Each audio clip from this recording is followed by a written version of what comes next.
Assalamu alaikum, everyone. Welcome to another session of APPNA MERIT. We have been organizing these web-based seminars for the last 1 year with leading people from NIH, DRAP, researchers from Pakistan and abroad, as well as leading educationists who have been sharing their journey as well as what they are doing. And the idea is to connect the interested parties with each other and to promote research and education in Pakistan.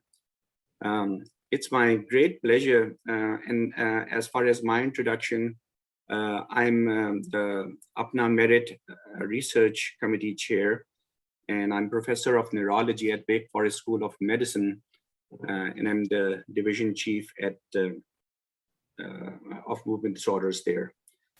So it's my great pleasure to welcome Dr. FATEMA JAWAD to share with us about her topic is going to be challenges faced by medical journals of Pakistan. Dr. JAWAD has a very illustrious career, and she is an editor-in-chief of Journal of Pakistan Medical Association. She has published over 155 papers in various national and international journals and has contributed a number of book chapters on diabetes. She has been an invited lecturer at international and national symposia. Her main focus of research and teaching has been diabetology. She's the founding member of the Pakistan Association of the Medical Editors, which she did in 1990, and was elected as president for the term 2014 to 2016. She has been teaching research and in its writing to all forums within the country and abroad. She has been holding a lot of regular workshops. So it's a great pleasure, and I'm going to hand over this to Dr. JAWAD. Thank you very much, Professor Zahir, and thank you very much, APPNA MERIT organization, for, I think I've seen some of your presentations on the website, and they're very, very interesting. And you all are doing a really good job by arranging these talks, which must be helping many people.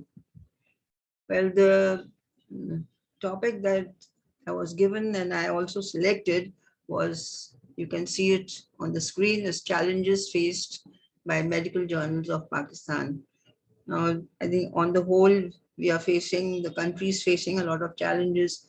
We are a part of the country. So I'd just like to share some of the problems, the challenges, and how we overcome them, and how we are managing still with the very successful journal. So this is greetings for all of you brothers and sisters from Pakistan living all over the world. And you can see the 4 provinces, the Punjab province, Lahore, Karachi, and Balochistan, and KPK. This is what our journal looks like. And this is called the Journal of Pakistan Medical Association. It's a leading monthly peer-reviewed journal, and we are indexed with the Index Medicus since 1975.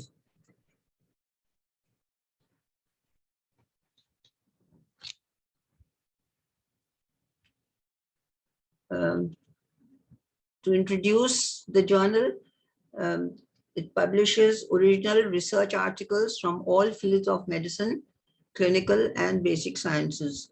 Now we have included, for the last couple of years, many articles from dentistry and also from physical and rehabilitation sciences. The journal was founded in 1953 as a quarterly. In fact, it was founded in Dhaka, at that time East Pakistan. It was then brought back to West Pakistan in Karachi, and it was converted to a monthly in 1957.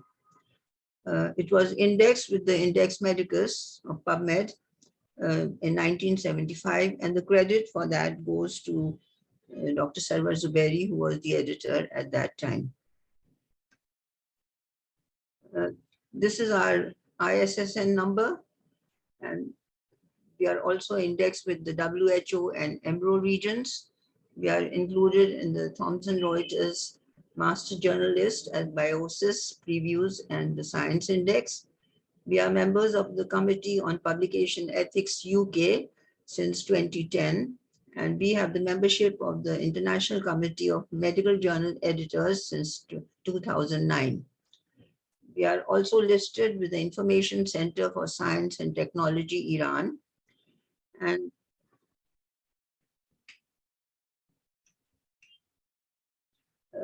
we are very much with Scopus and WS, where all our articles, most of our articles can be seen. And nationally, we are recognized by the Higher Education Commission, the Pakistan Medical Council, and the College of Physicians and Surgeons of Pakistan. So this is a great credit for us, and all the articles which are required to be for promotion purposes in our country, they have to publish it as advised by the HEC and CBSP in the recognized journals, and we are recognized by them. We get submissions of articles from all over the world, from all the 5 continents, and you can see all the various cities and countries, and you can see here's the countries, starting from A, and it goes up to the United States of America. And the business model of the journal, how do we run it, is it is an open access journal, which is called the Gold Model, and we do not charge anything on our website. It is all free. Right from 1977, our articles are on our website. Then the business model, which is the APC, or the author pays the publication charges. The copyright of the article is transferred to the journal. This is a rule, this is a policy. Now, the first question which comes to anybody's mind is that why are journals needed in low and middle income countries of the world? And we know that research is essential for any country to progress. And then once the research has been done, it has to be published. If it is not published, it is wasted. Therefore, publishing the research is mandatory, and publishing the research requires good journals. The present scenario of health and disease in the world, we know that the developing countries, they have the majority of the world's population. And that population is growing, even Pakistan's population is growing. Nearly 90% of the worldwide burden of disease is hosted by them. And this comprises of the preventable infectious diseases and the increasing prevalence of the non-communicable diseases. I mean, we are just observing that, and a lot of research is being done, that the incidence of diabetes, the incidence of obesity and heart diseases is rising. So it's actually a double burden on these low income countries. But this makes more ground for research in these countries. But what we lack is basic requirements. These are the skills, and then of course the resources. Now, the present scenario in Pakistan, there's a tremendous rise in the number of medical education institutions with little quality control. I mean, they're just growing like weeds, I should say. There is an overemphasis on research, but there's not enough support because there is a lack of infrastructure. The faculty is not trained. There are no skills, not sufficient skills. Equipment is lacking. And of course, funding is insufficient. And research funding, which is allocated in these countries and also in our country, is only about 10% or maybe less.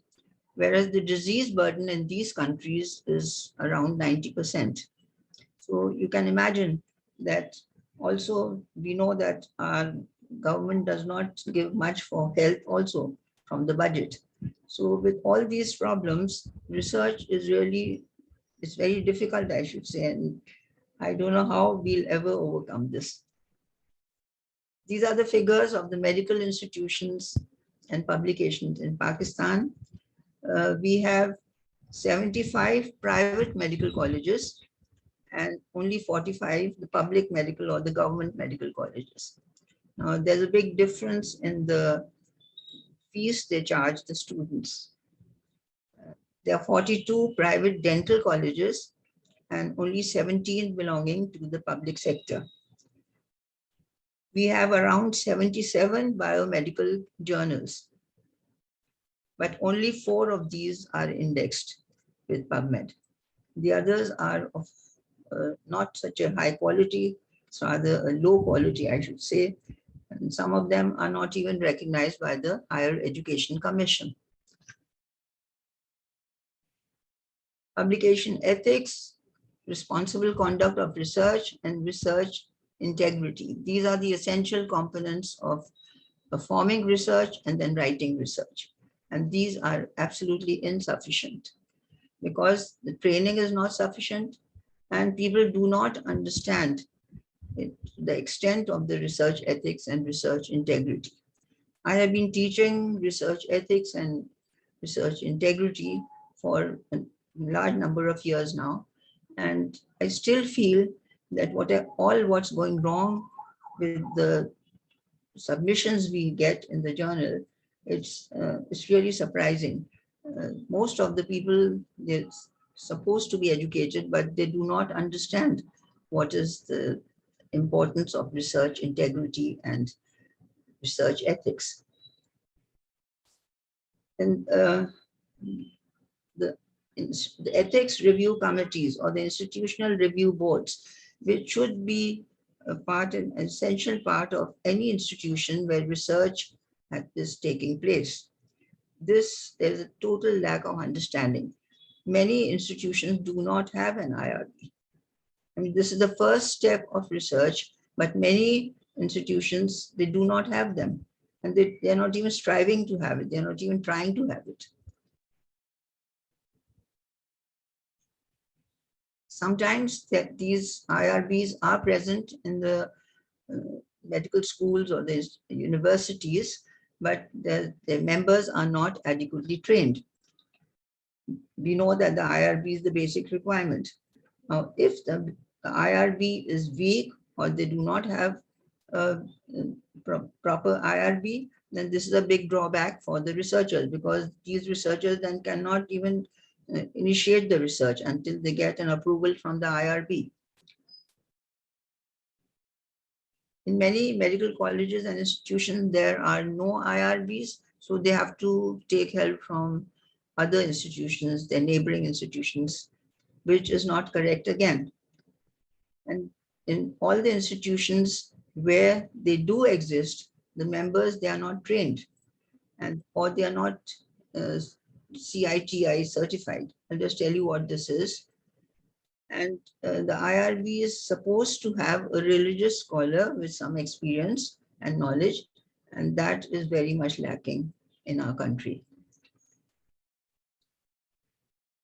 This is the Collaborative Institutional Training Initiative program, and this helps to train people in colleges and universities, healthcare institutions, and for the professional advancement and for the learners, especially in research. And they have programs which are all run online, and it can be from a 1 hour program to maybe a number of sessions, a week-long sessions, or maybe 10 or 12 sessions, and then they certify the person, whoever has joined the session. Of course, it costs a bit. And this is based in the USA. And this enhances the integrity and professionalism of medical, healthcare, technology, and higher education communities, staff, and students. Now, this is not present. I mean, our people somehow have not realized the importance of this, or they do not have the time, and they have not joined these programs, or they are not trained by it. So, and even the IRB, the Institutional Review Board members, they are supposed to be certified by the CITI program. So I can easily say that in Pakistan, there are no formally trained IRB members. We know that there is inadequate knowledge on research integrity, on responsible conduct of research and publication ethics. And due to this lack of these factors, there is an increased amount of plagiarism, fabrication, falsification, duplicate submission. I mean, one article is submitted simultaneously to 2 journals. Inappropriate authorship, they provide gift authorships, and conflict of interest, especially because they involve the pharma companies. This is something very commonly encountered in our everyday working at the journal office. We know that it is very easy to plagiarize because everybody has a computer, everybody has a Wi-Fi connection. So there's no problem in that. And you just Google and find what you want. The redundant publication, it is one article. They make a small change in the methods, or a little bit, 1 or 2 words are changed in the title. The authors may be the same, or maybe one additional author. The site of the research is the same. The subjects are the same. It's actually one research that just made into 2 papers with a little bit of alteration. And when this is submitted, it's very easily to detect. I mean, we can do it because we may not sort of detect it as plagiarized because it is not published. They submitted simultaneously to 2 journals. But you can easily find out that either it is reported by the reviewer or it is reported by the reader later on, and it is caught. Then the randomized control trials, they are not registered or they are retroactively registered. In fact, in Pakistan, very lately, I just came to know about it yesterday, that DRAP has started the registration of RCTs. Till now, there was no registration. So our researchers would go to the NIH, or they would go to WHO, or to the Iranian registry, or the Indian registry, or Sri Lankan registry, but or they would not register at all. And if we do not accept the article, then they would want to they get it registered retroactively, which is of course not acceptable. The ICMJE rules for authorship are not followed, and the husband, wife, and son, they're all authors in one journal, in one article. Lately, we had an article where it was the mother and the son was not even a medical personnel. He was studying engineering in China. She said, when we wrote to her, she said, well, he's very good, he's very intelligent, and he can write very well, his English is very good. So, I mean, she just didn't realize that this was something wrong, it was unethical. Then we encounter that the research was conducted in some hospital in Jhelum in Punjab, but the authors, they are living in Birmingham and Toronto. And then we start writing to them, and they write back to us trying to protect themselves, but it's become very difficult to explain things to them that this is wrong. I mean, there's maybe a junior person sitting in Jhelum who has done something, and these people have not even seen the patient. They have done nothing. They just have maybe helped a bit in the writing, and they become the authors. Then for heading the institutional review board, at times the dean of the institution, he or she is heading the IRB, which is again a conflict of interest, and it is not acceptable. And sometimes because there is no IRB, so the Board of Advanced Studies and Research, they provide the approval for research, which is again not acceptable. And this is our experience that last year in 2021, we have posted 2 retractions of articles and 1 notice of concern, and of course, multiple authorship corrections or rejections. but 2 retractions in a year is quite a bit. That means 2 articles where after being published, they were removed because of some unethical cause. And one had a notice of concern. The other difficulty is overcoming the language barrier.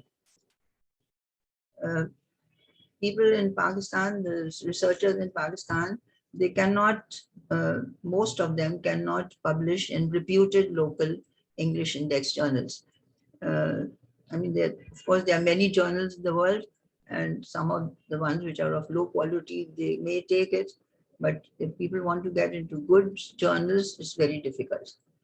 And the prime difficulty is the language barrier, because they cannot write well, and the journals are not going to make all the language corrections. So they just reject it. We do not have any local editing services. And of course, the foreign services which are available, they are very expensive. So that is one big reason. And this is what we are seeing is growing more and more from day to day, because unfortunately, even the primary education in our country, or maybe the school education, the secondary education, that has really the standard has gone down.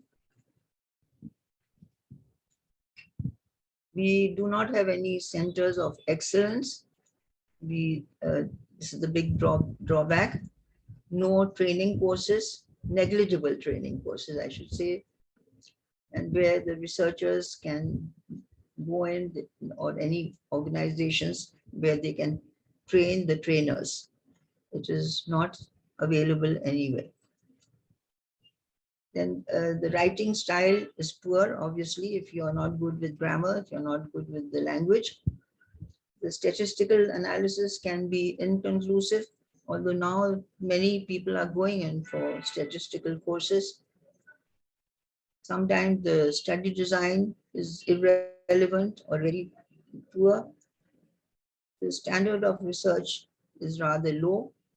Most people, they are performing descriptive studies or CAP studies, knowledge, attitude, and studies, and they go out into the fields. The charges for article processing, if you go out to the leading international journals, they can be as high as from 1,000 to 8,000 US dollars. And this is too much for a Pakistani researcher or any other low and middle income country researcher, because it can be more than the monthly income of the scholar. And that is why everybody suffers then. There are not very many sponsors regarding the funding. The government support is again inadequate, and the pharmaceuticals, if they are involved, that leads to a conflict of interest. This is a big problem. Very few good peer reviewers, because I don't blame them entirely, because there are no training centers for peer reviewers. We have tried having workshops, but just one workshop of 3 hours or 4 hours is not enough. And these peer reviewers, they do not have much time. Unfortunately, the sense of responsibility is also very low, and the services are honorary. We are not supposed to pay our reviewers. I mean, we cannot afford it also. And I think there is a certain rule of the Higher Education Commission. So all these are drawbacks as far as the reviewers go. We do have some very good reviewers for JPMA, but majority of them, I mean, I wish they could be better. The journals, the staff working in our office, they are trained on the job. They do not have any training outside. And due to that, the salaries are not very attractive. The education level is substandard. They are not highly educated. And of course, with the English language, again, there is a lot of difficulty. So because the journal is in the English language, so it really brings about a lot of burden on the editorial board members, the core members, I should say, it's not all the members, but the core members of the editorial who work in the office for the journal. Regulatory bodies, there are more problems than little help, I should say. In 1962, which is 60 years ago, the Pakistan Medical and Dental Council was formed. In October 2019, it was dissolved and it was replaced by the Pakistan Medical Commission. The PMDC, as it was, they had quite a bit of interference with the journals, and they were charging us 5,000 rupees annually to stay on board. Now the PMC has changed its mandate, and when they did not contact us, so I had called them up and they said, well, we have nothing to do with the journals now. So that has saved our 5,000 rupees and also saved a lot of interference. I thought that was a blessing in disguise. But where do we stand today? We don't know. The Higher Education Commission, it advertises every year. And they claim that they want to raise the quality of research in Pakistan to an international level. They want the research journals to reach a very high level, excellent tools to enhance research capabilities. But how will this be done? There are two question marks. We don't know. And they also have decided that the research journal should meet the HEC criteria for recognized journals. And what are these criteria? We do not know. They advertise, and this was the last advertisement that they had placed. It was in the month of March. And they said, call for journals 2022-2023 is now open. They gave us a deadline of 15th of June, 2022, with the time 11:59 p.m. Pakistan Standard Time. And then they said, for further details, you can click here. Now, this exercise is done every year. We have to send the contents of two journals, the last printed one and I think it's the first printed one in the year. And we have to send all the peer reviewers, the statistical reviewers, comments, all the correspondence with the author. And eventually it was accepted and published. Everything, details have to be sent online to the HEC. And I don't know what they do. They have the time to look into this. For instance, in our journal, JPMA, we have at least 40 to 45 articles in one issue. And who has the time to read all that in the HEC office? I really don't know. But despite all that, they provide very little financial support and very, very inadequate capacity building. They have made a new system of journal recognition, and they call it FJRS. And all index journals, they put it through them, even the PubMed index journals. And these journals were demoted to the clay model, which is the lowest. And we were initially in the W category, which was the highest. But now we are all in the clay model. And sometimes we joke and we say, mitti mein mila diya. To help us out, just because the 2 years of 2020 and 2021 were rather quiet because of the COVID pandemic, they held workshops online. And we had 6 workshops in 2 years. So you can imagine how frequent they were, infrequent. And one workshop they had from research to publication in 2020. And all the participants of the workshop, there was hardly any interaction. I did attend most of them. There was hardly any interaction. And they had speakers, I don't know from where, but with not much of discussion. Now, this is another, unbelievable fact. The HEC wants that all the journals of Pakistan must print hard copies.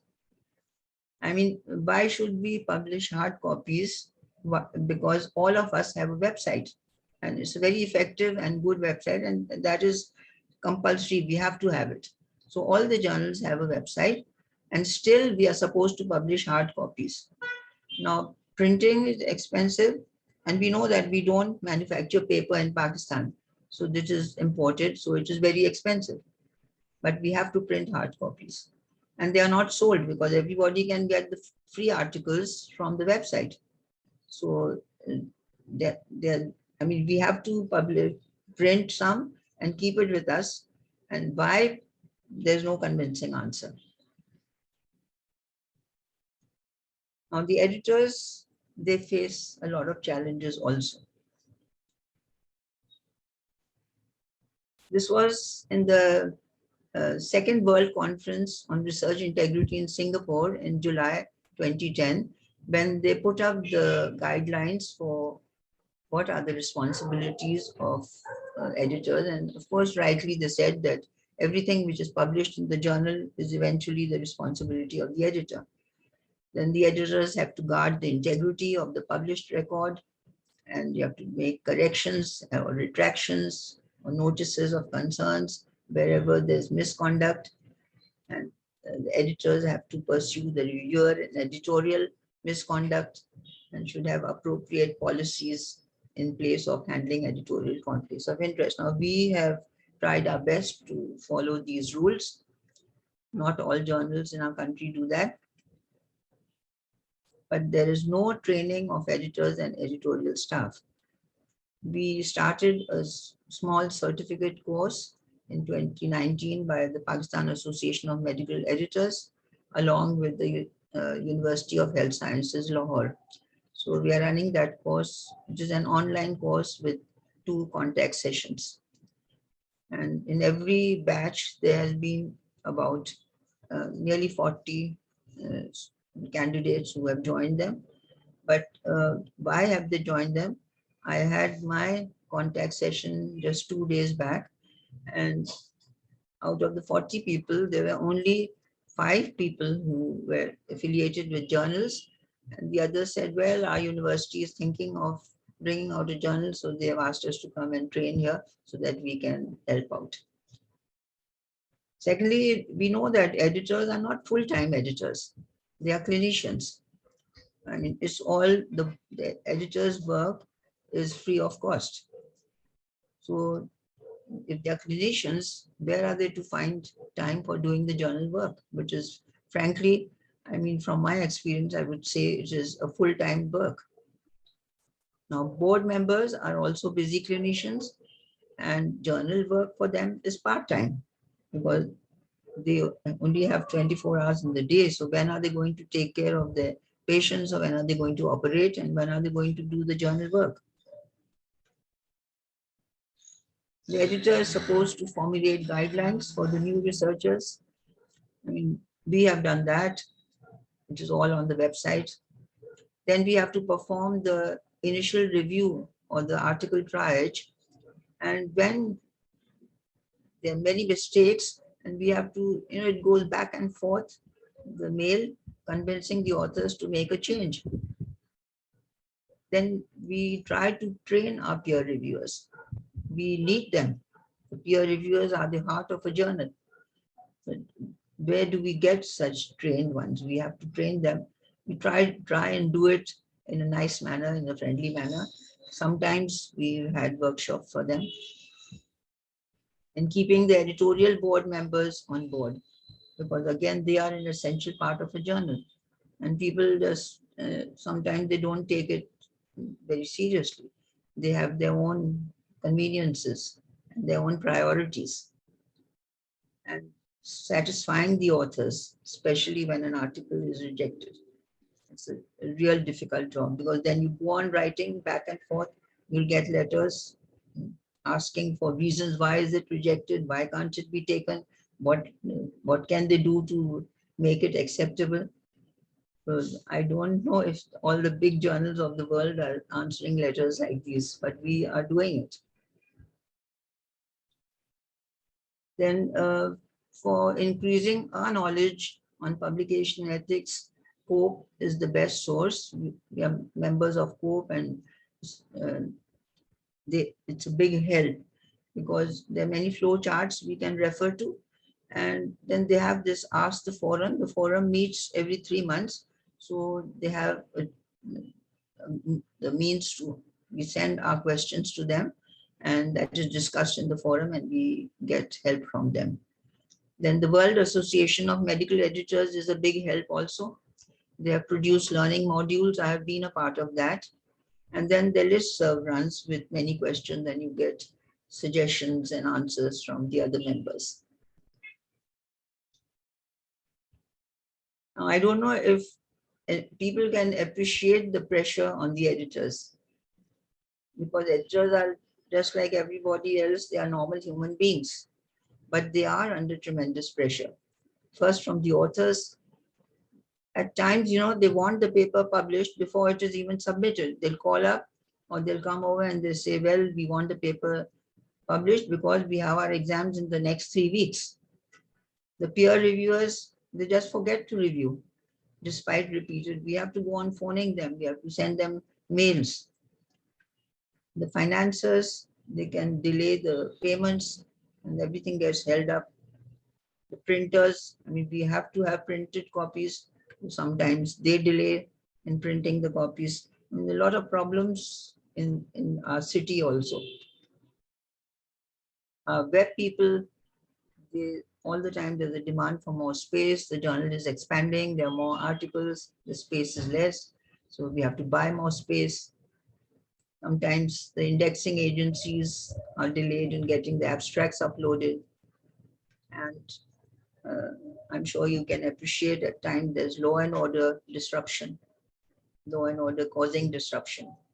And our workers can't come in because there's a strike somewhere, or we have electricity breakdown. These are very, very frequent, unpredictable. We don't know when we will have the electricity and when not. Then we get unpleasant letters from authors of rejected articles.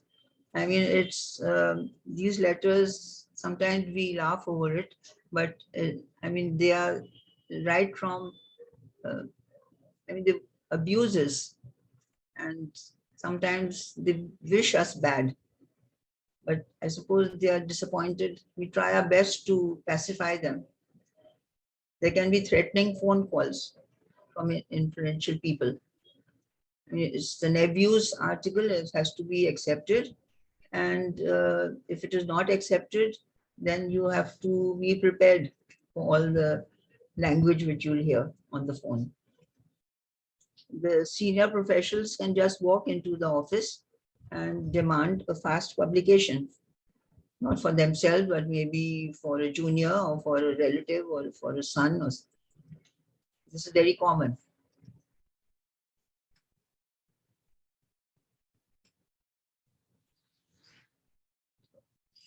So what does actually, if we think about it, what does the editor want?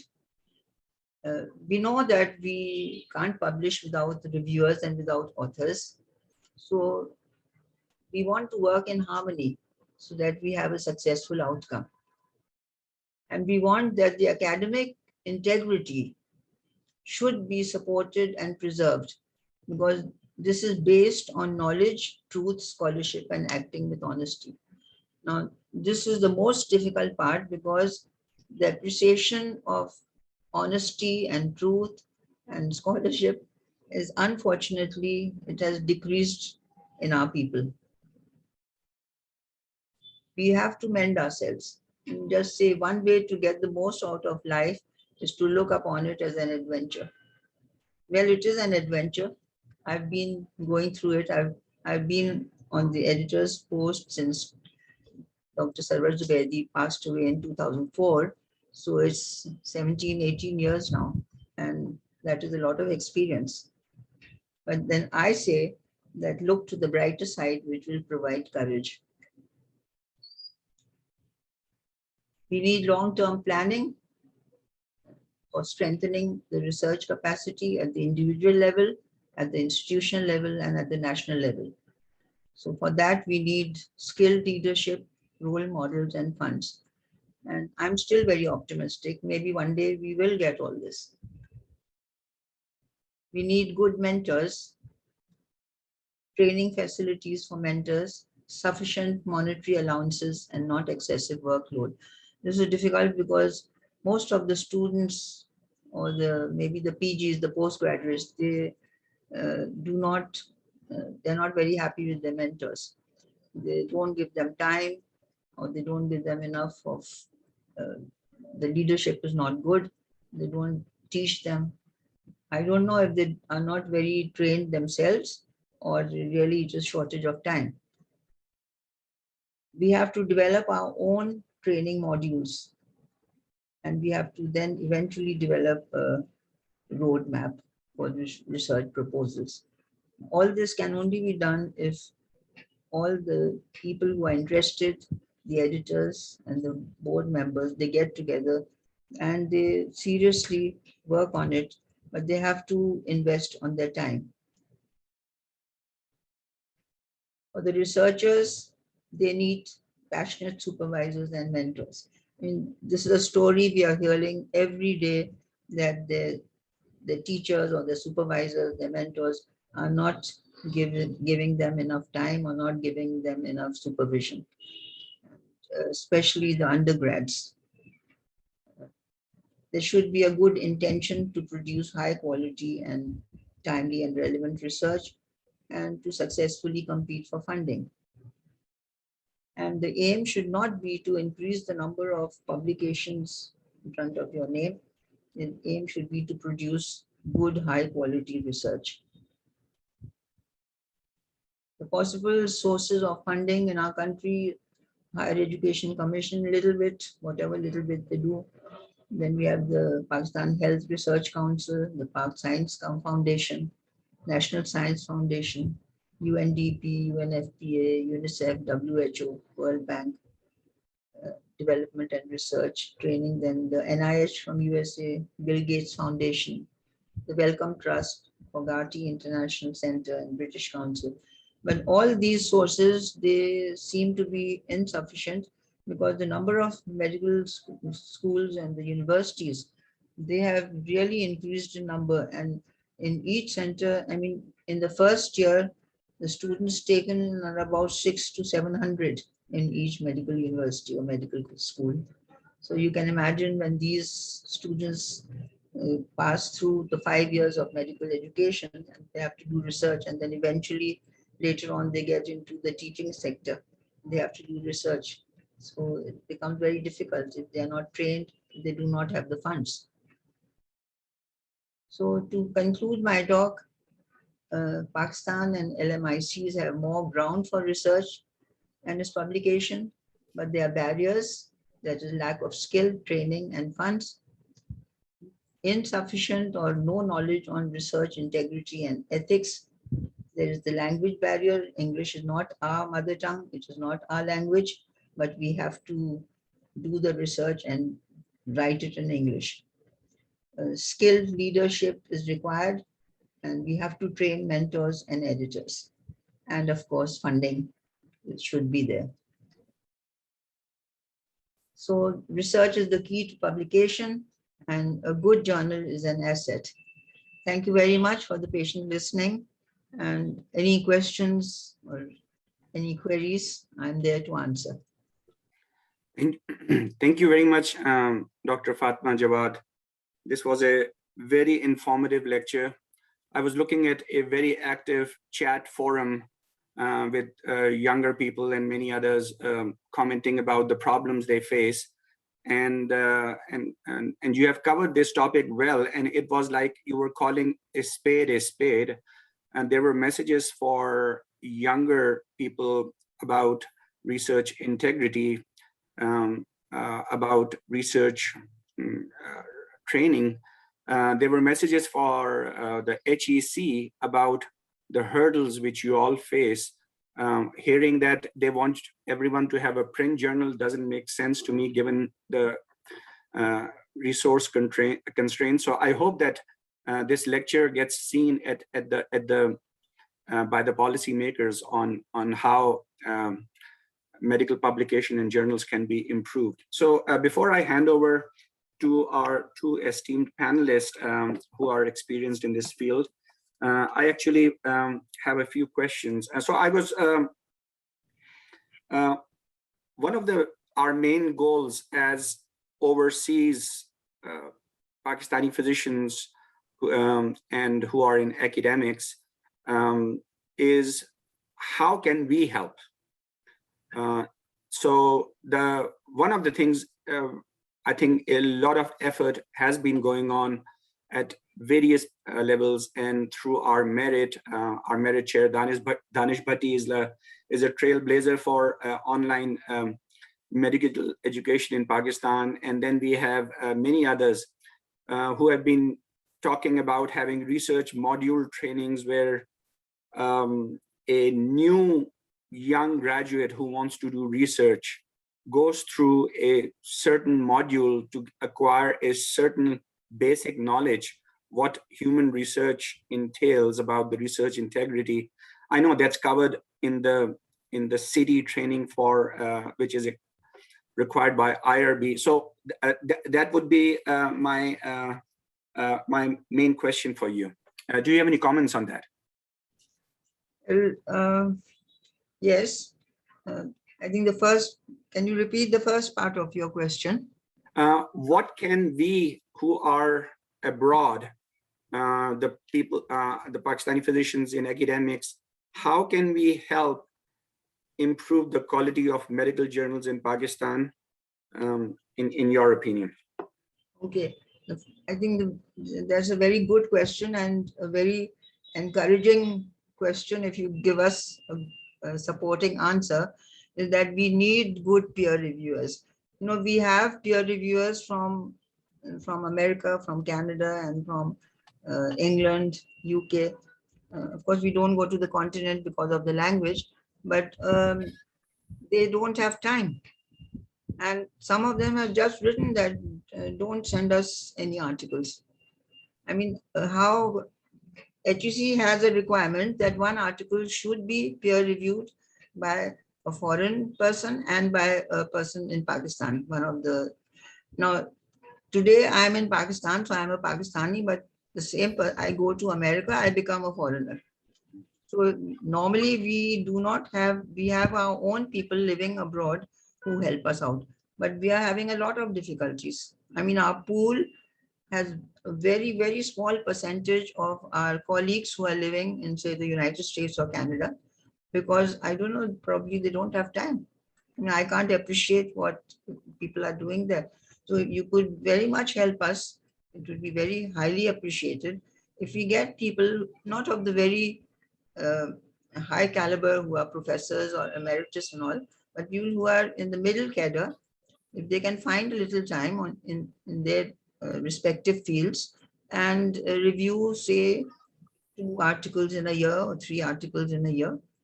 I mean, if somebody can help us out and with that pool, or people would volunteer themselves. I mean, our email is there and they could just send in their request or their CVs, and we have a very nice pool made on our computer and we'll put them in.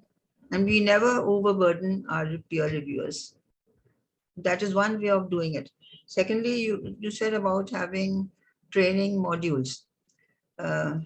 I don't know, we could always have a joint sort of a workshop, plan that and have a joint workshop for people, for trainees or for people who are doing in research, who are in the research field, or maybe even the junior faculty members. If they would like to, on peer review, we could have a joint one with people who are trained and people who are experienced in living abroad, and some of our people here. So that would be a nice venture too.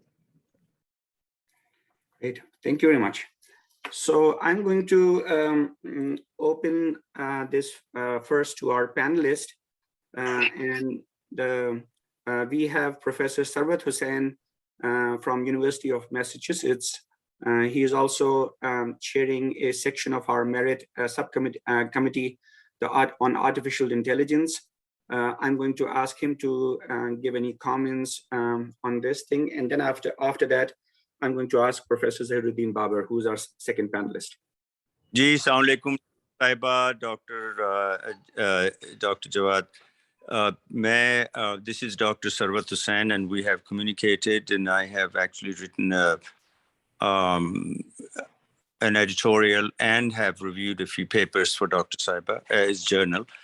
Just to let you know, and for everybody else, I started a journal 7 years ago, and I still run it online, which is the Journal of Global Radiology. And we had similar difficulties as Dr. Saiba, because we invite articles from all over the world, being global, and majority of them are from non-English speaking countries.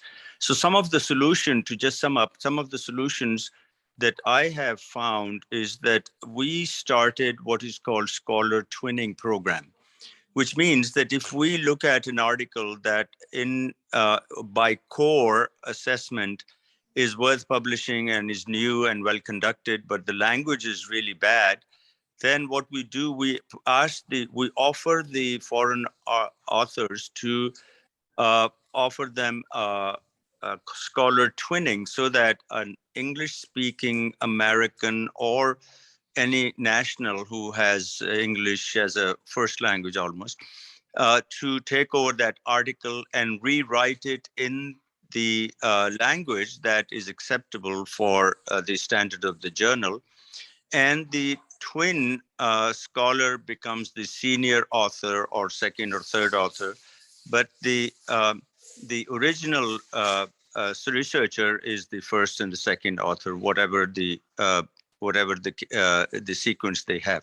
So that was one thing that we have done, and have retrieved some good articles from the global submission. The second thing, I had advised to the Annals of KEMU that they should have their articles reviewed and copyrighted by an English-speaking company or a firm, or people do that for money, so that the value of the journal itself, once it's published, really depends on the quality of English language, which is the medium of communication, of course. And if the English language is poor, then the readers in the West and English-speaking countries pick up the poor language, and then they grade the journal accordingly. So that's what we did.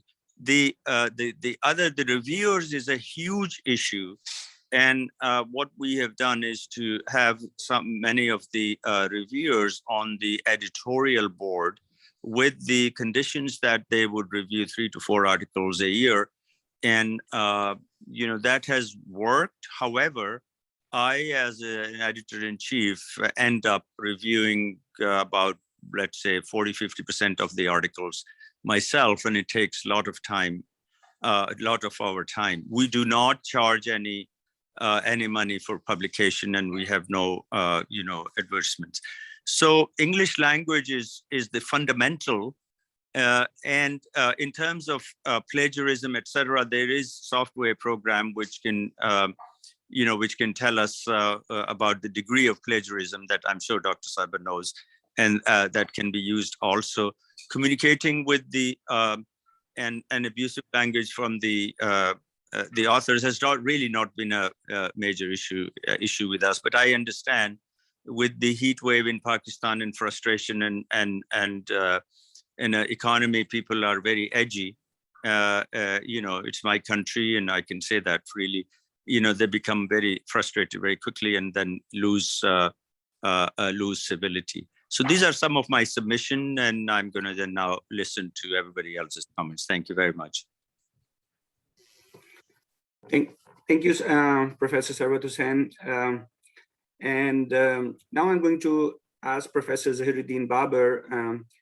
He's a professor in medicine, and he's director of the pharmaceutical policy in UK, and he's editor-in-chief of Journal of Pharmaceutical Policy and Practice. So, Professor Babar, over to you. Thank you very much. I think it was very interesting to listen to this talk, because I have been running the Journal of Pharmaceutical Policy and Practice for the last 12 years. And it's actually affiliated with the University of Auckland. And the journal is published by Springer Nature or Biomed Central, which is a global publisher.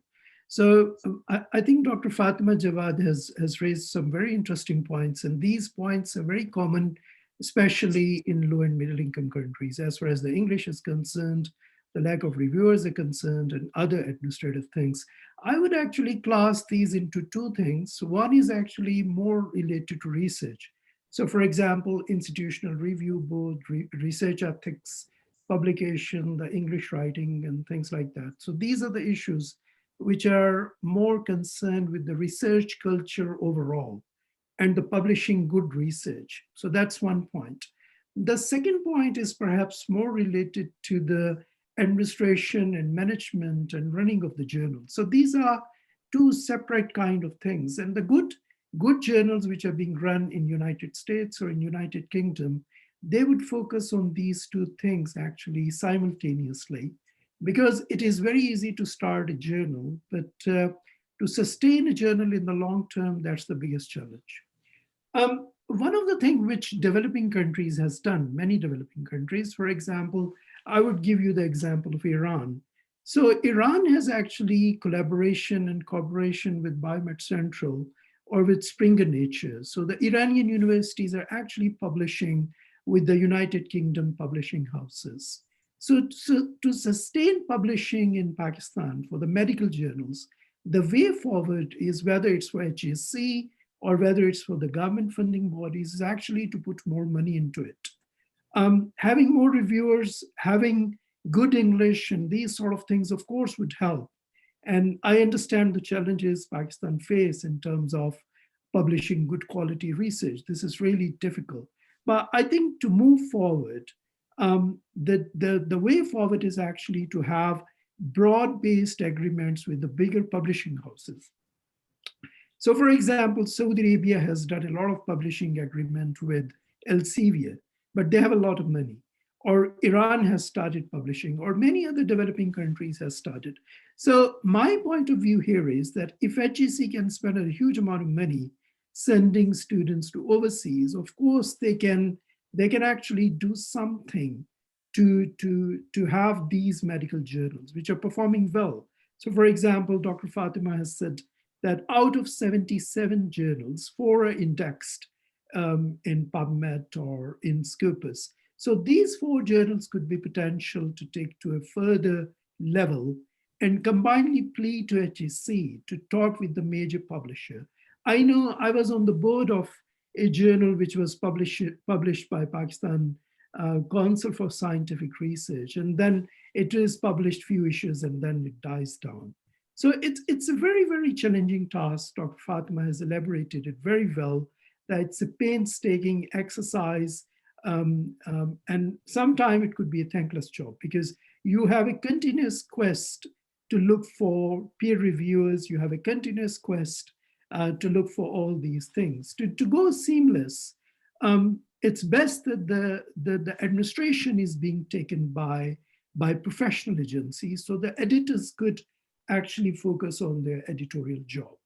And with the multiple challenges Pakistan has more challenges than any other developing countries, as Dr. FATEMA has said, about threatening calls and things like that. So the best way to go forward is to have a more broad-based approach with the international publisher. This is not being done in the past, but Pakistan is the 6th most populous country in the world. I think the people have a lot of potential here. And the last 20 years, because of the problems we have in the country, we didn't have a good image to go international. But I think we have enough people internationally who can talk with these publishers and bring them to Pakistan. Personally, I'm willing to do so if there is an interest. So these are some of my observations. Thank you. Thank you, Professor Zahir. Danish Bhatti is our merit chair. And Danish, do you have any comments? Thank you, Mustafa. So I'm the chair for APPNA MERIT last 2 years, but I really look up to Professor Mustafa for research. He's my research mentor personally. But I have few administrative comments. But let me first start by thanking Professor FATEMA JAWAD for excellent talk and really for the excellent work she has done. JPMA is very highly rated journal. It is very well indexed.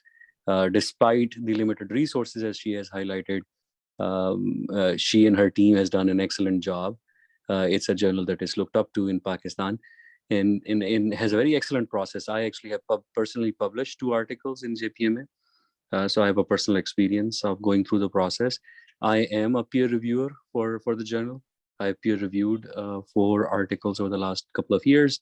And I know that the journal clearly strives for excellence in research and in medical publishing. So I'm really, really thankful for all the work that Dr. FATEMA JAWAD has been doing.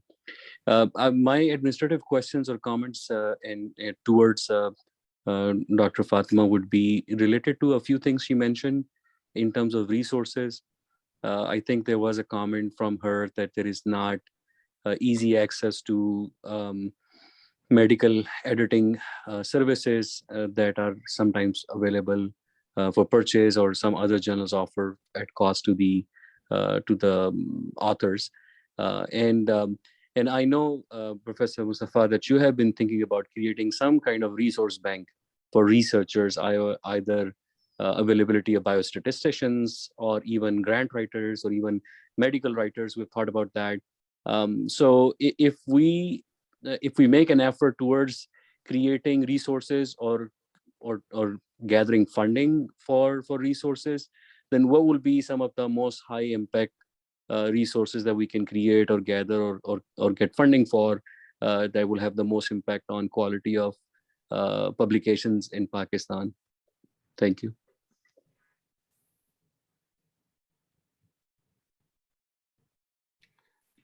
Dr. FATEMA JAWAD, do you have any comment on Danish's question about what, in your opinion, what would be the topmost high impact things which can be done? I think you mentioned that about the peer reviewers and the research modules development.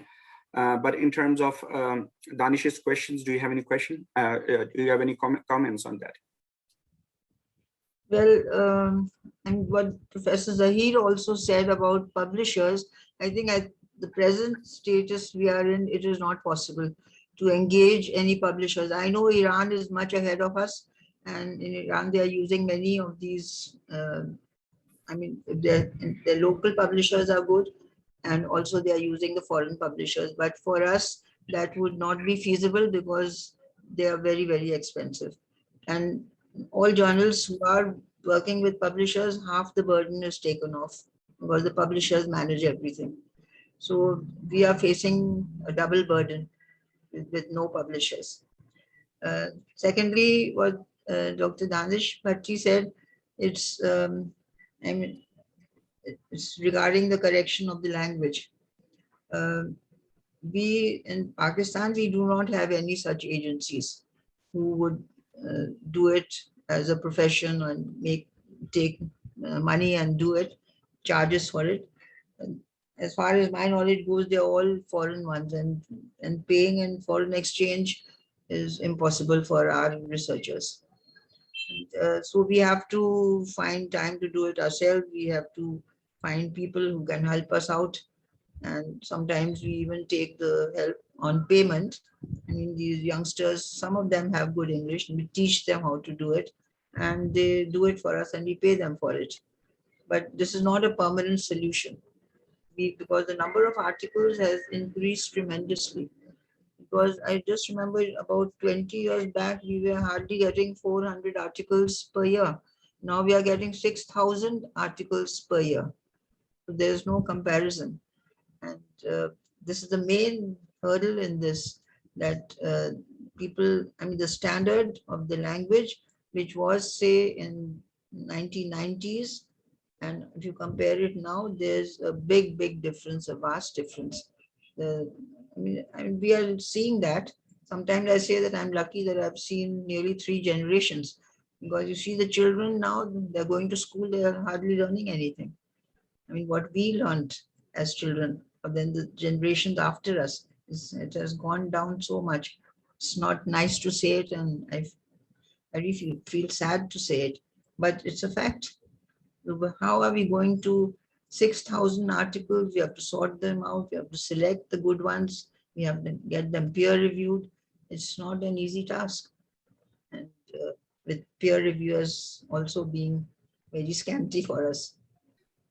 I think I really would request that if you can help us out somehow with the colleagues living in, say, the United States or different fields to help us out in peer reviewing. That would be a big help on one side. And then we have to really now think very seriously, think about the language correction also. How are we going to do it? Thank you very much. So we are at the end of the hour, and are there any questions which anyone wanted to ask? Mustafa, I have a couple of quick follow-up to what Dr. Fatema was saying. So Dr. Fatema, one question I will have for you, two questions. One will be that you mentioned that you sometimes take on students or trainees and you train them on some kind of these basic editorial tasks in reviewer. But it's hard to afford many of those. One question will be that, is it a possibility if we can find funding to create some joint positions with APPNA MERIT, if APPNA MERIT can raise some funds or grants to create some of those assistant editor or those kind of positions, and where you can hire people, you train them and they work with you, and we basically just provide funding for those kind of tasks. And then the second question will be related to peer reviewer. Sometimes here in our universities, we encourage our fellows or senior residents to start participating in peer reviewing activities, either by formally referring them as peer reviewers to some journals, or sometimes just having them informally do it for the articles that we receive and train them and give them feedback. Would you be open to taking on fellows or senior residents here in training as potential peer reviewers? Sometimes they are much more excited and available than faculty. Thank you. Yes, definitely, why not? I mean, if they are trained enough and they have a good knowledge and they have a backing of you seniors, why not? That would be really good, because we really, the first need of the hour for us are peer reviewers, because now the journal has expanded so much and so many fields have come in. For instance, I'll tell you that today we were discussing, there was an article on speech therapy or speech disorders. We only have got 2 peer reviewers in this field. And it was becoming very difficult. We can't overload them. One of them had just sent an article back 2 days ago. And today we sent again another article that please review this. It's not fair.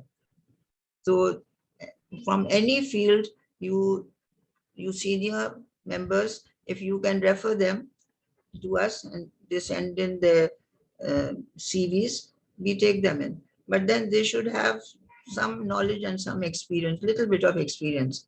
We can always make out. Every week I'm getting about 5 or 6 applications for peer reviewers. Somebody has absolutely no publication.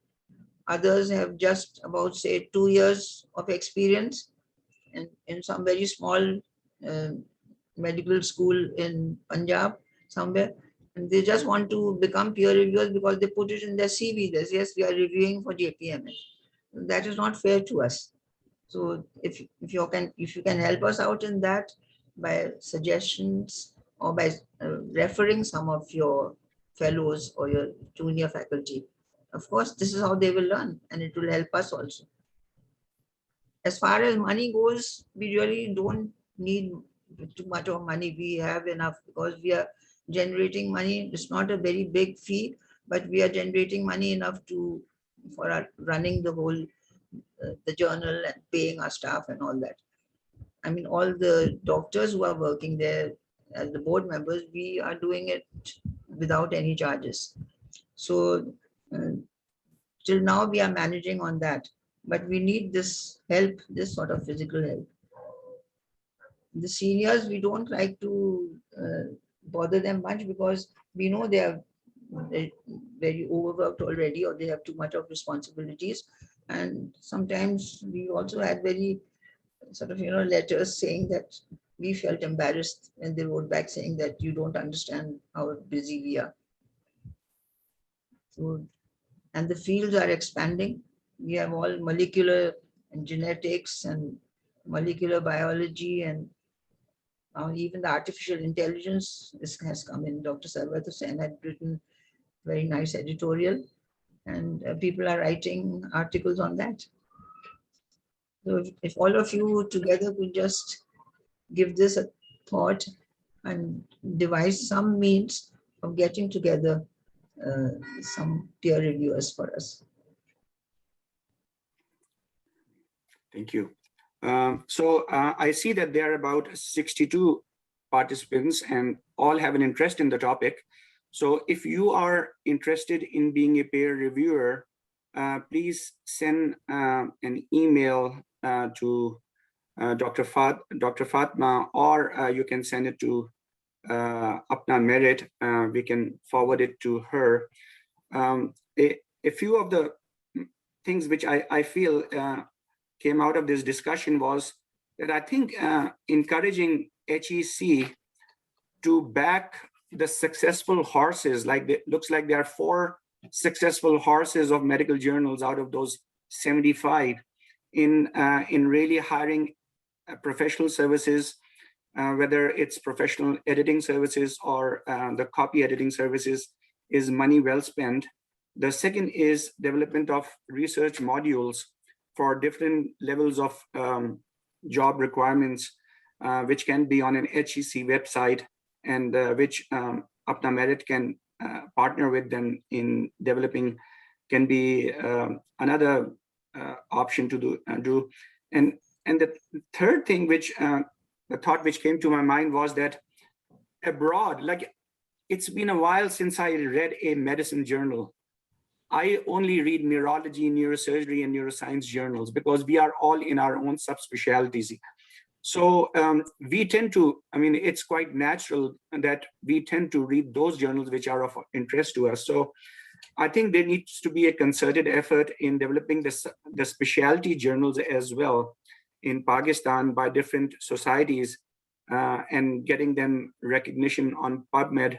And that's where collaborations with our foreign peer reviewers can be quite helpful as well. So with that, I think this was a very enlightening discussion and talk. Thank you, Dr. Fatma, Jawad. Thank you to Professor Sarwat and Professor Zahiruddin. This was a great discussion, and till next week, it's Allah Hafiz from here. Thank you very much. It has really been a pleasure for me being with all of you. And I feel happy that at least you all understand what problems we are facing. So we are not alone. Thank you very much. Allah Hafiz.